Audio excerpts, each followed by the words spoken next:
आज हम लोग अपना एक चैप्टर कर लेते हैं जो समग्र मांग, जिसको हम लोग एडी बोलते हैं। अब ये जो एडी या फिर जो हमारा, इसको हम लोग क्या बोलते हैं, एग्रीगेट डिमांड। इसको हिंदी में क्या बोला जाता है, समग्र मांग।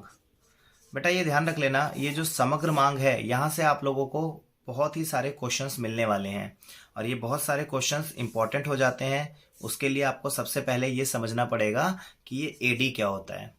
एडी का मतलब क्या होता है, अभी तक हम लोगों ने माइक्रो इकोनॉमिक्स में पढ़ा था। एडी को छोड़ दो, अभी एग्रीगेट को छोड़ दो, हम लोग सिर्फ डिमांड की बात करते हैं। डिमांड क्या होती है, कोई एक पर्टिकुलर पर्सन किसी भी चीज को खरीदने के लिए कोई इच्छा रखता है, वो क्या होती है, उसकी डिमांड होती है। अगर वो पे करने के लिए तैयार है तो वो उसकी डिमांड होगी। अच्छा, यहां पर हमारे पास में अगर हम बात करें एग्रीगेट डिमांड की, क्योंकि ये कौन सा लेवल है, मैक्रो का लेवल है, इसको हम क्या बोलते हैं, समष्टि है। अच्छा, समष्टि के स्तर पर हम लोग हमेशा ग्रुप की बात करते हैं। ग्रुप की बात करेंगे मतलब हम लोग पूरे देश की बात करेंगे, कंट्री की बात करेंगे, पूरे देश की बात करते हैं। इस पूरे देश में जितने भी लोग हैं, किसी चीज को खरीदने के लिए अगर कोई खर्च करने की इच्छा रखते हैं तो वो हमारा क्या कहलाएगा, एग्रीगेट डिमांड कहलाता है। क्योंकि मैक्रो है, मैक्रो की जो ज्यादातर तुम्हारी वो डेफिनेशंस होती हैं वो स्टार्ट होती हैं एक लेखा वर्ष से। एक लेखा वर्ष, अब ये लेखा वर्ष क्या होता है, एन अकाउंटिंग ईयर। अब ये जो अकाउंटिंग ईयर होता है वो क्या होता है, अकाउंटिंग ईयर होता है, इसको फाइनेंशियल ईयर के नाम से जान सकते हो। In India it is from 1 April to 31 March. अगर हम लोग इस साल की बात करें तो इस साल हमारा फाइनेंशियल ईयर 2022 के लिए क्या होगा, 1 अप्रैल 2022 से लेकर के 31 मार्च 2023 तक के लिए होगा। अगले साल के 31 मार्च तक वो जो फाइनेंशियल ईयर होता है उसे काउंट किया जाता है। अब इस फाइनेंशियल ईयर के दौरान हमारी कंट्री के जितने भी कंज्यूमर हैं वो लोग वस्तुओं और सेवाओं यानी कि गुड्स एंड सर्विसेज की परचेज के लिए टोटल अमाउंट जो भी खर्च करने के लिए रेडी हैं, वो सारा का सारा टोटल अमाउंट हमारा क्या होता है, एग्रीगेट डिमांड होता है। इससे एग्रीगेट डिमांड बोला जाता है। समग्र, समग्र का मतलब होता है इकट्ठी, यानी कि पूरे देश की, पूरे कंट्री की। तो अगर हम लोग एडी की बात करते हैं तो एडी क्या होती है, एडी के कंपोनेंट्स कौन कौन से होते हैं, एडी के बारे में हम लोग क्या क्या करेंगे, वो सारी की सारी चीजें स्टेप बाय स्टेप हम लोग देख लेते हैं। तो देखो बेटा, एडी जो होता है हमारा वो, क्योंकि देखो हमारे पास में 4 तरीके की इकोनॉमी होती है, यानी कि हमारे पास में 4 सेक्टर, यानी कि 4 सेक्टर इकोनॉमी होती है हमारे पास में, यानी कि 4 क्षेत्रीय अर्थव्यवस्था होती है। अब ये 4 क्षेत्रीय अर्थव्यवस्था में जो मांग होगी वो 4 तरीके से की जाएगी। चलो हम लोग स्टेप बाय स्टेप करके काम कर लेते हैं। जो हमारी अर्थव्यवस्था होती है वो कौन कौन सी होती है, इकोनॉमी की अगर हम लोग बात करें तो कितने टाइप की होगी, देखो एक तो होती है 2 सेक्टर इकोनॉमी, जिसको हम लोग क्या बोलते हैं, 2 क्षेत्रीय। सेकंड नंबर पर आ जाती है आपकी 3 सेक्टर इकोनॉमी, 3 सेक्टर इकोनॉमी, जिसको हम लोग क्या बोलते हैं, 3 क्षेत्रीय अर्थव्यवस्था। और थर्ड आ जाती है आपकी 4 क्षेत्रीय अर्थव्यवस्था। 4 क्षेत्रीय जो अर्थव्यवस्था होती है इसको हम लोग बोलते हैं 4 सेक्टर इकोनॉमी। बेटा ये 2 क्षेत्रीय अर्थव्यवस्था और ये जो 3 क्षेत्रीय अर्थव्यवस्था, ये होती है आपकी क्लोज्ड इकोनॉमी, इसको हम लोग बोलते हैं बंद अर्थव्यवस्था।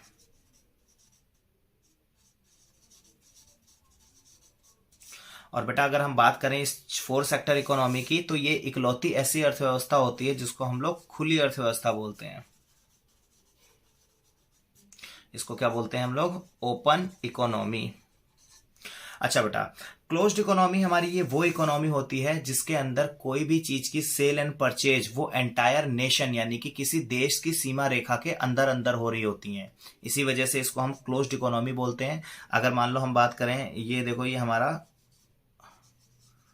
भारत का नक्शा है, इस भारत के अंदर अंदर अगर हमारी कोई भी चीजें अगर हम लोगों ने खरीदी बेची हैं तो वो हमारी क्लोज्ड इकोनॉमी का पार्ट होगा।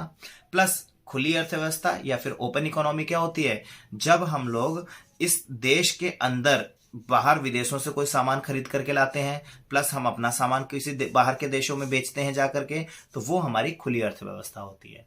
सिंपलेस्ट शब्दों में इतना समझ सकते हैं कि ओपन इकोनॉमी जो होती है उसके अंदर इंपोर्ट और एक्सपोर्ट क्या होता है आपका, इंक्लूडेड होता है। इसमें क्या क्या चीजें इंक्लूडेड होंगी, इंपोर्ट और एक्सपोर्ट। अच्छे तरीके से समझते रहना बेटा, कंपोनेंट्स ऑफ एडी में आगे जाकर के ये क्वेश्चंस आएंगे।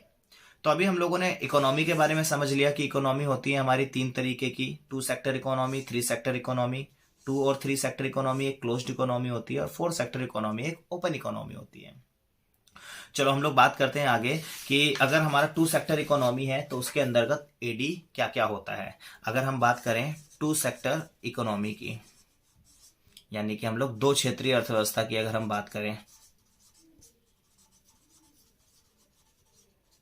2 क्षेत्रीय अर्थव्यवस्था के अंदर हम लोगों के देखो केवल 2 ही वर्ग होते हैं, क्योंकि 2 सेक्टर है तो उसमें 2 क्षेत्र होंगे। एक तो होता है तुम्हारा परिवार, जिसको क्या बोलते हैं हम लोग, हाउस होल्ड। दूसरा होता है तुम्हारा प्रोड्यूसर, प्रोड्यूसर को हम क्या बोलते हैं बेटा, उत्पादक। अब ये जो हाउस होल्ड सेक्टर होता है, ये हाउस होल्ड सेक्टर क्या करता है, ये सिर्फ और सिर्फ किस चीज के ऊपर एक्सपेंस करता है, ये एक्सपेंस करता है कंजम्पशन के ऊपर। अब ये कंजम्पशन क्या होता है बेटा आपका, उपभोग। उपभोग के ऊपर अगर वो कोई भी खर्च करेगा, परिवार वर्ग है अपने खाने पीने की चीजों पर ही खर्च करेगा, तो परिवार वर्ग के द्वारा जो खाने पीने की चीजों पर खर्च किया जाता है उसको हम लोग किससे डिनोट करते हैं बेटा, सी से। सी का मतलब क्या होता है, कंजम्पशन। अब हम बात करते हैं प्रोड्यूसर की। तो प्रोड्यूसर जो होता है, एक प्रोड्यूसर क्या काम करता है, प्रोड्यूसर काम करता है सिर्फ और सिर्फ प्रॉफिट मैक्सिमाइजेशन के लिए। और प्रॉफिट मैक्सिमाइजेशन के लिए उसे क्या करना पड़ेगा, प्रोडक्शन करना पड़ेगा। अब प्रोडक्शन करने के लिए उसको क्या करना पड़ता है, इन्वेस्टमेंट करना पड़ता है। इन्वेस्टमेंट, तो एक प्रोड्यूसर हमेशा क्या करता है, इन्वेस्टमेंट करता है। किसके लिए करता है, प्रोडक्शन के लिए करता है, ताकि उसको क्या हो पाए, प्रॉफिट हो पाए। तो अगर हम बात करते हैं इन्वेस्टमेंट की, तो परिवार वर्ग ने क्या करा, कंजम्पशन के लिए पार्ट करा, और जो प्रोड्यूसर था उसने क्या किया, इन्वेस्टमेंट के लिए आई कर दिया। तो अगर हम 2 सेक्टर इकोनॉमी की अगर हम बात करेंगे तो वहां पर एडी की जो वैल्यू होगी वो क्या होगी, AD is equal to C plus I. अगर हम 2 सेक्टर इकोनॉमी यानी कि 2 सेक्टर इकोनॉमी की बात करेंगे तो एडी इज इक्वल टू क्या हुआ तुम्हारा, सी प्लस आई। क्योंकि 2 सेक्टर में एक तो आया परिवार, उसने क्या किया, उपभोग के लिए खर्च किया। दूसरा आया आपका प्रोड्यूसर, उसने क्या खर्च किया, इन्वेस्टमेंट के लिए खर्च किया। तो ये आप लोग ध्यान रख लेना कि 2 सेक्टर इकोनॉमी में आपको सी प्लस आई होती है एडी की वैल्यू। चलो अब हम लोग बात करते हैं 3 सेक्टर इकोनॉमी की। 3 सेक्टर इकोनॉमी जो होती है आपकी, इसको हम लोग क्या बोलेंगे, 3 क्षेत्रीय अर्थव्यवस्था। 3 क्षेत्रीय जो अर्थव्यवस्था है उसमें आपके बेटा 3 क्षेत्र होते हैं, जैसे नाम से ही समझ में आता है। तो पहला कौन सा होता है, तुम्हारा कंज्यूमर या फिर हाउस होल्ड, जिसको हम लोग क्या बोलते हैं बेटा, परिवार वर्ग या फिर उपभोक्ता वर्ग। सेकंड नंबर पे बेटा क्या आता है आपका, उत्पादक, जिसको हम लोग क्या बोलते हैं, प्रोड्यूसर। थर्ड नंबर पर आपका कौन सा आ जाता है, इसमें आ जाती है आपकी गवर्नमेंट, जिसको हम बोलते हैं बेटा सरकार। As we have earlier discussed that consumer जो होगा वो अपना किस चीज के ऊपर खर्चा करेगा, कंजम्पशन के ऊपर खर्चा करेगा, उसको हम लोग किससे डिनोट करते हैं, सी से डिनोट करते हैं। एक जो प्रोड्यूसर होगा वो किसके ऊपर खर्चा करेगा, वो इन्वेस्टमेंट के ऊपर खर्चा करेगा, जिसको हम लोग आई से डिनोट करते हैं। जो गवर्नमेंट होती है बेटा वो सरकारी खर्चों के ऊपर व्यय करती है, जैसे जिसको हम लोग for the purpose of welfare बोलते हैं, जन कल्याण बोलते हैं। तो गवर्नमेंट के द्वारा जो भी खर्च किया गया, चाहे वो पुल बनाने के ऊपर किया गया हो, चाहे वो डैम्स बनाने के ऊपर किया गया हो, चाहे स्कूल हॉस्पिटल, किसी भी तरीके का अगर गवर्नमेंट व्यय करती है, एक्सपेंडिचर करती है, that will be considered under the part of government expense. और गवर्नमेंट के एक्सपेंस को हम लोग किसके थ्रू डिनोट करते हैं, जी के थ्रू, क्योंकि ये गवर्नमेंट का पार्ट है, इस वजह से इसे जी के थ्रू डिनोट किया जाएगा। तो अगर हम अब एक 3 सेक्टर इकोनॉमी में अगर हम एडी की बात करें, कौन से 3 सेक्टर इकोनॉमी में अगर हम एडी की बात करेंगे तो यहां पर क्या होगा, परिवार वर्ग जो होगा वो सी यानी कि कंजम्पशन के ऊपर खर्च करेगा, प्रोड्यूसर जो होगा वो आई यानी कि इन्वेस्टमेंट पर खर्च करेगा, और जो गवर्नमेंट होगी वो तुम्हारी जी यानी कि तुम्हारे गवर्नमेंट एक्सपेंडिचर के ऊपर खर्च करेगा। तो 3 सेक्टर इकोनॉमी में जो एडी की वैल्यू होगी वो होती है सी प्लस आई प्लस जी। चलो बेटा अब हम लोग पढ़ लेते हैं, वो होता है हमारा 4 सेक्टर इकोनॉमी। 4 सेक्टर इकोनॉमी जो होती है वो तुम्हारी, इसको हम लोग 4 क्षेत्रीय अर्थव्यवस्था बोलते हैं। चार क्षेत्रीय अर्थव्यवस्था नाम से समझ में आ रहा है बेटा, चार चीजें होंगी इसमें, 1 2 3 एंड दैट्स ऑल 4। फर्स्ट में तुम्हारा परिवार, जिसे क्या बोलेंगे, हाउस होल्ड, पहले ही कर लिया है। सेकंड तुम्हारा प्रोड्यूसर, जिसको क्या बोलेंगे, उत्पादक। थर्ड वन इज गवर्नमेंट, जिसको क्या बोलेंगे, सरकार। And then third one is, इसे क्या बोलेंगे हम लोग, इसे बोलते हैं शेष विश्व, इसको क्या बोला जाएगा, रेस्ट ऑफ द वर्ल्ड। अभी ऑलरेडी बात कर ली है, परिवार वर्ग कंजम्पशन के ऊपर सी खर्च करेगा, प्रोड्यूसर इन्वेस्टमेंट के लिए आई खर्च करेगा, गवर्नमेंट अपना खर्च करेगी, उसको हम लोग जी से डिनोट करते हैं। रेस्ट ऑफ द वर्ल्ड में तुम्हारी दो चीजें आती हैं, एक होता है तुम्हारा एक्सपोर्ट, जिसको हम लोग क्या बोलते हैं बेटा, निर्यात, और दूसरा होता है इंपोर्ट, जिसको हम लोग क्या बोलते हैं, आयात। जब हम बाहर देशों को कोई चीज बेचते हैं तो उसे एक्सपोर्ट बोला जाता है और उसे एक्स से डिनोट किया जाता है। अगर हम बाहर देशों से कोई चीज खरीद के लाते हैं तो उसे हम आयात बोलते हैं और इसे हम लोग एम से डिनोट करते हैं। और एक्स माइनस एम, ये जो टोटल वैल्यू होती है, इसको हम लोग क्या बोलते हैं बेटा, शुद्ध निर्यात। ये हम लोगों ने एक्सपेंडिचर मेथड में पढ़ा था, एक्स माइनस एम। ये वैल्यू हमारी हमेशा पॉजिटिव में होनी चाहिए, तभी ये हमारे लिए एक अच्छी वैल्यू को कंसिडर करता है, क्योंकि ये हमारे फॉरेन रिजर्व को भी बढ़ाता है और प्लस ये हमें ये दिखाता है कि हम लोग इंटरनेशनल लेवल पर काफी ज्यादा सक्षम हैं। तो अगर अब हम फोर्थ सेक्टर इकोनॉमी में एडी की बात करेंगे तो फोर्थ सेक्टर इकोनॉमी में एडी की वैल्यू क्या हो जाएगी, AD is equal to C plus I plus G plus, fourth वाले में क्या आ जाएगा बेटा आपका, एक्स माइनस एम। तो ये अगर फोर्थ सेक्टर इकोनॉमी की बात की जाएगी तो वहां पर एडी की ये वैल्यू होती हैं। ये जो हम लोगों ने अभी टॉपिक पढ़ा, ये टॉपिक था आपका कंपोनेंट्स ऑफ एग्रीगेट डिमांड। तो हमारे पास में अगर हम दोबारा से एक बार रिवाइज कर लेते हैं, अगर हम बात करें टू सेक्टर इकोनॉमी की, तो टू सेक्टर इकोनॉमी में एडी की जो वैल्यू है वो क्या है, सी प्लस आई है। थ्री सेक्टर इकोनॉमी में तीन लोग, तो वहां पर एडी की वैल्यू कितनी हो जाएगी, AD is equal to C plus I plus जी।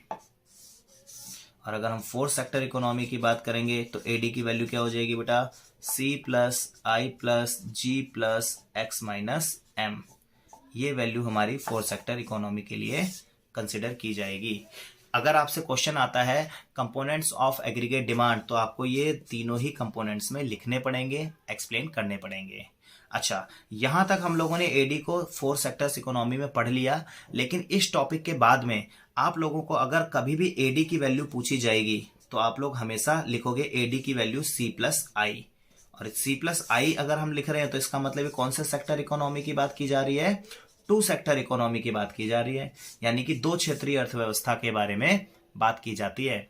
अब दो क्षेत्रीय अर्थव्यवस्था के बारे में ही क्यों बात की जा रही है, क्योंकि बेटा आपके सिलेबस में सिर्फ ये टू सेक्टर इकोनॉमी है, थ्री सेक्टर और फोर सेक्टर इकोनॉमी आपके सिलेबस में नहीं है अभी। थ्री सेक्टर और फोर सेक्टर इकोनॉमी सिर्फ एग्रीगेट डिमांड के कंपोनेंट्स का ही पार्ट है बस। इसके बाद अगर कभी भी आपको आगे कभी भी लाइफ में 12th क्लास में अगर एग्रीगेट डिमांड के बारे में पूछा जाता है तो एग्रीगेट डिमांड आप सिर्फ टू सेक्टर इकोनॉमी को ही लेकर के चलोगे, और AD is equal to two sector economy में क्या होता है, सी प्लस आई होता है। ये पार्ट आप लोगों को अपने हैंड से समझ करके अच्छे तरीके से चलना है। अब इस तरीके से आप इस चीज को अच्छे तरीके से समझ लो। अब देखो, क्योंकि हमारा एडी जो होता है वो हमेशा क्या होता है, सी होता है प्लस आई के बराबर होता है एडी की जो वैल्यू है। तो इसको हम लोग कर लेते हैं कि यहाँ पर हमारा जो एडी है वो हमारा जो कंजम्पशन होता है वो हमेशा हमारा बढ़ता चला जाता है, और हमारा जो इनकम होती है वो भी बढ़ती जाती है। लेकिन जिस रेशियो में हमारी इनकम बढ़ती है उस रेशियो में हमारा कंजम्पशन नहीं बढ़ता है। तो हम लोग एक बार इस एडी के बारे में अच्छे तरीके से बात कर लेते हैं, तो थोड़ा सा इसको हम लोग और अच्छे तरीके से कर भी लेंगे। देखो, मान लो हम बात करते हैं यहाँ पर हमारी जो इनकम थी वो 0, 20, 40, 60, 80, 100, 120 थी। और अगर हम बात करें एडी की तो ये हमारा देखो बेटा एडी ऐसा होता है 30, 35, 40, 45, 50, 55, 60। अभी बेटा इतना समझो कि देखो ये आपने एडी के लिए कर्व बनाया, एडी जो होता है बेटा वो देखो ऐसे निकल के जाता है हमारा AD, AD is equal to C plus I. अब ये एडी की वैल्यू जो है अपवर्ड स्लोपिंग क्यों होती है हम लोग आगे की वीडियोस में डिस्कस करेंगे।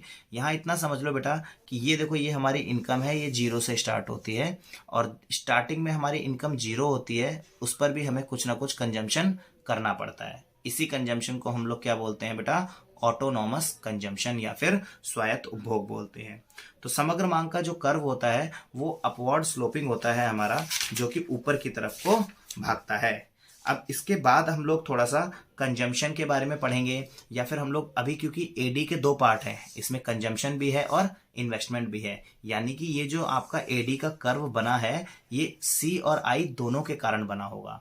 तो अब हम लोग एक बार आगे के फेज में कंजम्पशन और इन्वेस्टमेंट इन दोनों के ही बारे में अच्छे से पढ़ेंगे और देखेंगे कि किस तरीके से एडी का जो कर्व है वो फॉर्म होता है।